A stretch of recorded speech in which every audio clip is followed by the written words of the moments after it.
इथे एक पॉईंट आपला बोलायचा राहिला म्हणून मी पुसलं नाही. बायो ऑर्गॅनिझम म्हणजे मॉस ग्रोथ जी होते, जिथे जिथे पॉन्डिंग होतं तिथे तिथे मॉस ग्रोथ होते. ती moss growth is actually not detrimental to IPS. त्याचा इफेक्ट इतका कमी असतो, but it is very unsightly. म्हणजे दिसायला घाण दिसते एकतर, आणि शेवाळं साचल्यामुळे पडायची शक्यता नाकारता येत नाही. म्हणजे you can fall till such time it is green, घसरून पडायची शक्यता ॲक्सिडेंट. त्यामुळे बायो ऑर्गॅनिझम किंवा शेवाळं साठणं किंवा दुसरं काही झाडं उगवणं वगैरे हा जो प्रकार आहे त्याच्यामुळे सुद्धा वॉटरप्रूफिंगमध्ये. पण क्रॅकिंग होतं का? माझ्या मते त्याने क्रॅकिंग होत नाही. फक्त शेवाळं तिथेच उगवतं जिथे पाणी साचतं, आणि जिथे पाणी साचतं तिकडे ते सॉफ्ट होतं मटेरियल. म्हणजे IPS म्हणा किंवा जे काय असेल ते मटेरियल सॉफ्ट होणार, आणि मग त्याच्यामुळे त्याला सॉफ्टनेसमुळे परत क्रॅकिंग होऊ शकतं. Yes, I agree. बट शेवाळं झाल्यामुळे क्रॅकिंग नाही झालेलं, पाणी साचल्यामुळे क्रॅकिंग झालं, आणि पाणी साचल्यामुळे शेवाळं झालं आहे.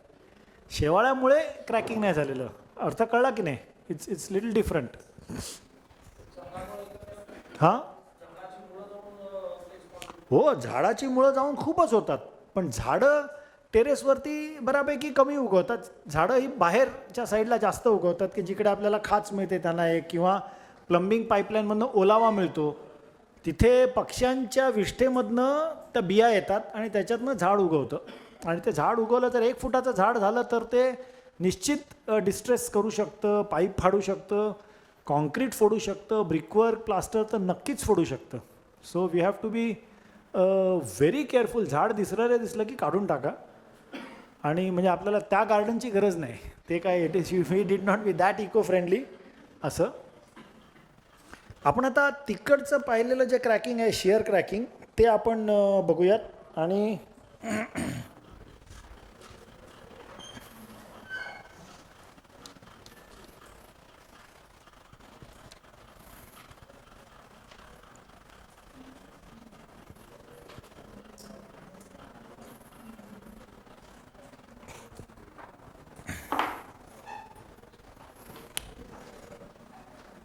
तिकडे आपण या बीमला असं शिअर क्रॅकिंग बघितलं.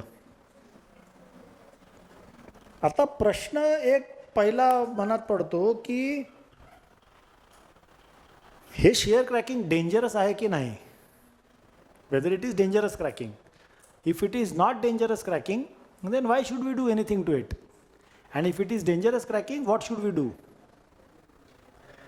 लेट अस अंडरस्टँड की why is the cracking in concrete. म्हणजे शिअर क्रॅकिंग सुद्धा कसं की शिअर डिझाईन करताना आपण कॉन्क्रीटची स्ट्रेंथ पण घेतो, आणि बेंटअप बार हल्ली आपण टाकत नाही, पण व्हर्टिकल स्टिरअपमध्ये पण आपण शिअर डिस्ट्रीब्यूट करतो. जोपर्यंत कॉन्क्रीट फेल होत नाही तोपर्यंत शिअर फोर्स रेन्फोर्समेंटला कसा जाईल. त्यामुळे concrete has to crack in shear for. आता तुम्ही म्हणाल प्रत्येक बीम का नाही दिसत. मग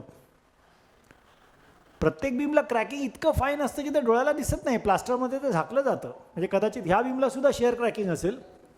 हे काय आहे ना, या बीमला सुद्धा शेअर क्रॅकिंग आहे. सो डज इट मीन की प्रत्येक बीम हा डेफिशियंट इन शिअर आहे. आता दुसरा प्रश्न म्हणजे weather it is dangerous or otherwise. If the beam is deficient in, if that particular beam is deficient in design, then that shear crack will keep increasing, the number of shear cracks will keep increasing. बरोबर आहे. आता crack will increase म्हणजे काय, तर क्रॅकची width वाढेल, क्रॅकची length वाढेल. तुम्ही म्हणाल अरे सर, तर already crack full depth of the beam already पडलेला आहे, मग त्याची विड्थ चेक करायची.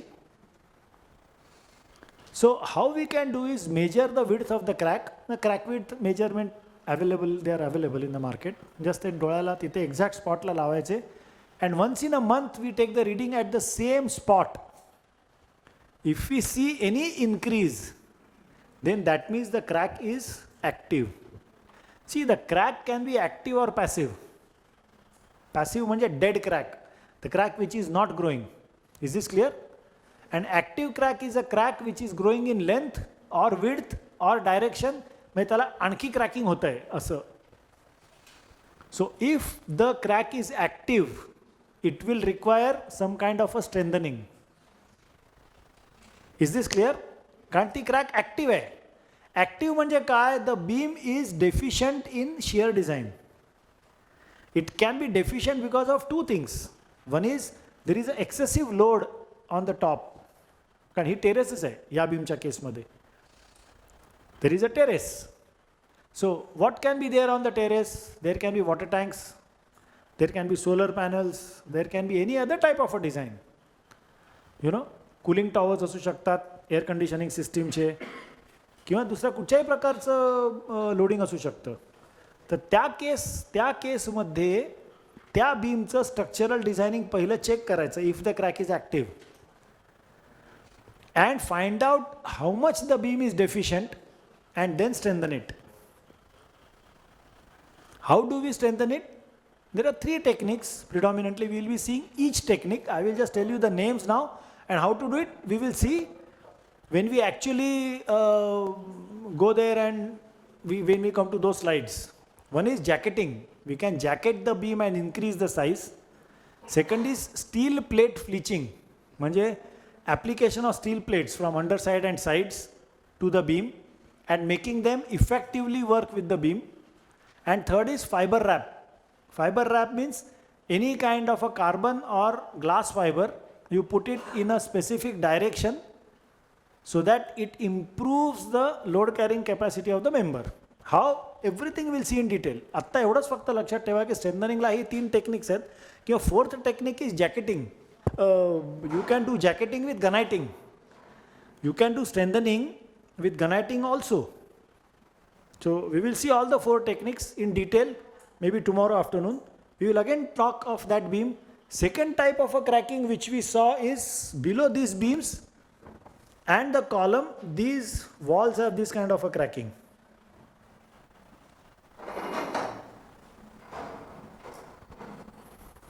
हे पाहिलं सगळ्यांनी हे cracking?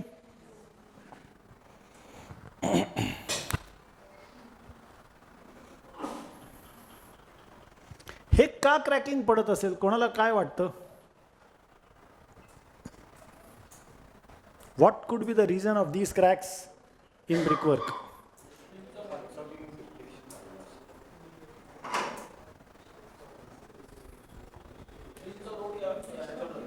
Correct. So you all think की बीम जो आहे तो आपलं लोड जे ब्रिकवर्कवरती पास ऑन करायचा प्रयत्न करतोय. बरोबर आहे? तुम्ही तेच म्हणलात. सो ही शक्यता दाट आहे आणि this is the reason of cracking. ह्या वॉल शिअरमध्ये क्रॅक झाल्यात. हे बीमचं क्रॅकिंग ह्याच्या पॅटर्नमध्ये सेम दिसतं ना. ही वॉल का शिअरमध्ये क्रॅक झाली आहे? कारण वरचा बीम जो आहे तो डिफ्लेक्ट होतोय आणि डिफ्लेक्ट होताना तो स्वतःचं लोड खालच्या वॉलवरती टाकतोय. The wall is not capable of taking that load and it is cracking. आता हे सुरुवातीलाच झालं का ॲक्टिव्ह आहे? फाइंड आउट करता येईल. It's not a big challenge. दुसरी गंमत कशी आहे की याच्या खालचा बीम जो आहे ना, हा वरच्या मधल्याचा बीम आपण पाहतोय, खालच्या मधल्याचा बीम पण डिफ्लेक्ट होत असेल ना, त्याची सुद्धा काही रिॲक्शन म्हणून भिंतीला आणखी पण काही क्रॅकिंग दिसतं आपल्याला, की ज्याचं उत्तर त्या खालच्या बीमच्या ॲनालिसिसमध्ये मिळू शकतं आपल्याला. कळतं? It's a combination of two. वरच्या बीमने टाकलेलं लोड आणि खालच्या बीमने काढून घेतलेला सपोर्ट, दोन्ही होऊ शकतं. कारण ते खालचा बीम जर डिफ्लेक्ट झाला तर wall will start acting like N arch, flat arch. आणि फ्लॅट आर्चच्या बिहेवियरमध्ये वरचं लोड आल्याने जसं क्रॅकिंग होईल तसं क्रॅकिंग होऊ शकतं. But it's a deep arch. 12 फुटाची हाईट आहे समजा. ही किती हाईट आहे? 12 फूट असेल माझ्या मते. तर 12 फुटाच्या हाईट करता इट्स अ डीप आर्च ना, it's a vertically deep beam. तर तो जसा बिहेव करेल तसं क्रॅकिंग ते आहे. त्यामुळे हे लोड any other thoughts has somebody not understood की असं होऊ शकतं, और somebody has any other thoughts की असं कसं होऊ शकतं, असं कोणाला वाटतं का?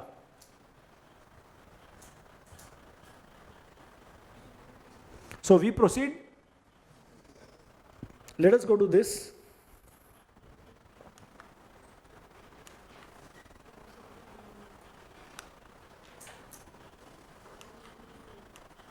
सर हे काय झालं?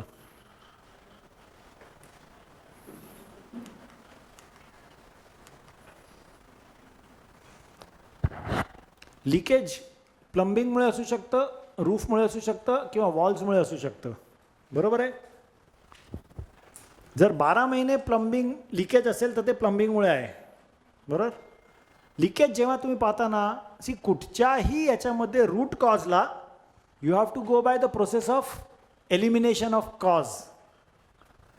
म्हणजे लिकेज दिसलं की काय कॉज असू शकतं, की एक तर प्लंबिंग असेल किंवा रेन वॉटरमुळे असेल. How do we eliminate the two? 12 महिने असेल तर रेन वॉटर नाही आहे, प्लंबिंगमुळे आहे. आणि 4च महिने असतं सर, किंवा 4 महिन्यात वाढतं, अदरवाईज पण असतं. मग देन दोन्ही कारणं आहेत, प्लंबिंग पण आहे आणि रेन वॉटर पण आहे. So you have to understand what is the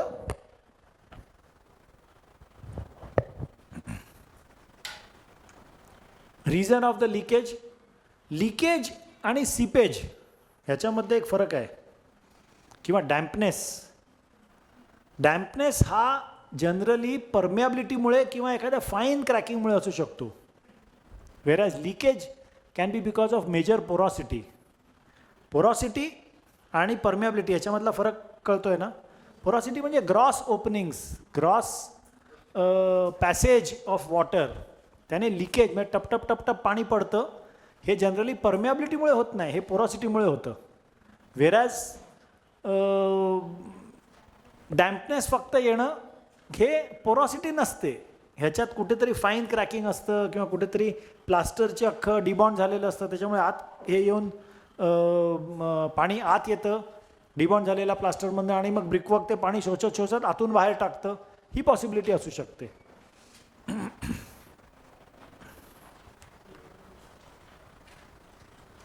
हे आपण सगळेच पॉईंट्स पाहिले मला वाटतं बोलण्यामध्ये ना. प्लास्टरमध्ये क्रॅकिंग पाहिलं आपण, डिलॅमिनेशन पाहिलं, प्लंबिंग, मेंटेनन्स, इनॲक्सेसिबिलिटी आपण पाहिलं, poor design, waterproofing, light weight, ventilation, staircase. हे RCCचंच करोजन क्रॅकिंगचेच फोटोज आहेत. हे लिकेजचे फोटो आहेत. लाकडाच्या ह्याच्यामध्ये लिकेज आहे, कॉन्क्रीटमध्ये लिकेज आहे. हे photo these are just indicative photographs की what are the different ways and areas there were can be the leakage. Leakage आपले पहिले 2 मुद्दे सोडू नकात, की external plaster is not water tight, त्याच्यामुळे लिकेज आत येतं आहे. ते आत आल्यानंतर कुठूनही बाहेर येऊ शकतं ते. त्यामुळे पाणी कुठे बाहेर येतं आहे हा मुद्दा गौण आहे, पाणी कुठून आत जातं आहे हा मुद्दा महत्त्वाचा आहे. And that is where the root cause lies. So we don't get affected by पाणी कुठनं आत येतं आहे. No, is no reason. पाणी कुठनं बाहेर येतं आहे, दिस इज नो रिझन. पाणी कुठनं आत जातं आहे ह्याच्यावरती जास्त फोकस आपला असला पाहिजे. आता ह्याच्यामध्ये पाणी इकडे साचलं आहे बघा, stagnation of water. This is a gutter, this is a sloping roof and then this is a gutter. आता या गटरमध्ये इकडे पाणी साचलं आहे, म्हणजे ते ना इकडनं बाहेर जातं ना तिकडनं बाहेर जातं. म्हणजे either this gutter is sagging because of self weight and the weight of water, or there is no proper slope while laying. त्याच्यामध्ये हे गटरला खालतून जर आपण उचललं तर पाणी दोन्ही बाजूने बाहेर निघून जाऊ शकतं. So you have to actually lift the gutter if the gutter is very easy. पण जर ते कॉन्क्रीटची स्लॅब असेल तर कशी लिफ्ट करणार? So there are 2 ways. Either you can go for structural overlay on it. Structural म्हणजे sorry, not structural overlay but non structural overlay याच्यावरती आपण टाकू शकतो. म्हणजे हे जर IPS असेल, सी या केसमध्ये photograph what it shows does not, it is not a concrete gutter. This must be a mild steel gutter on which there is a either, हे IPS दिसतंय ना,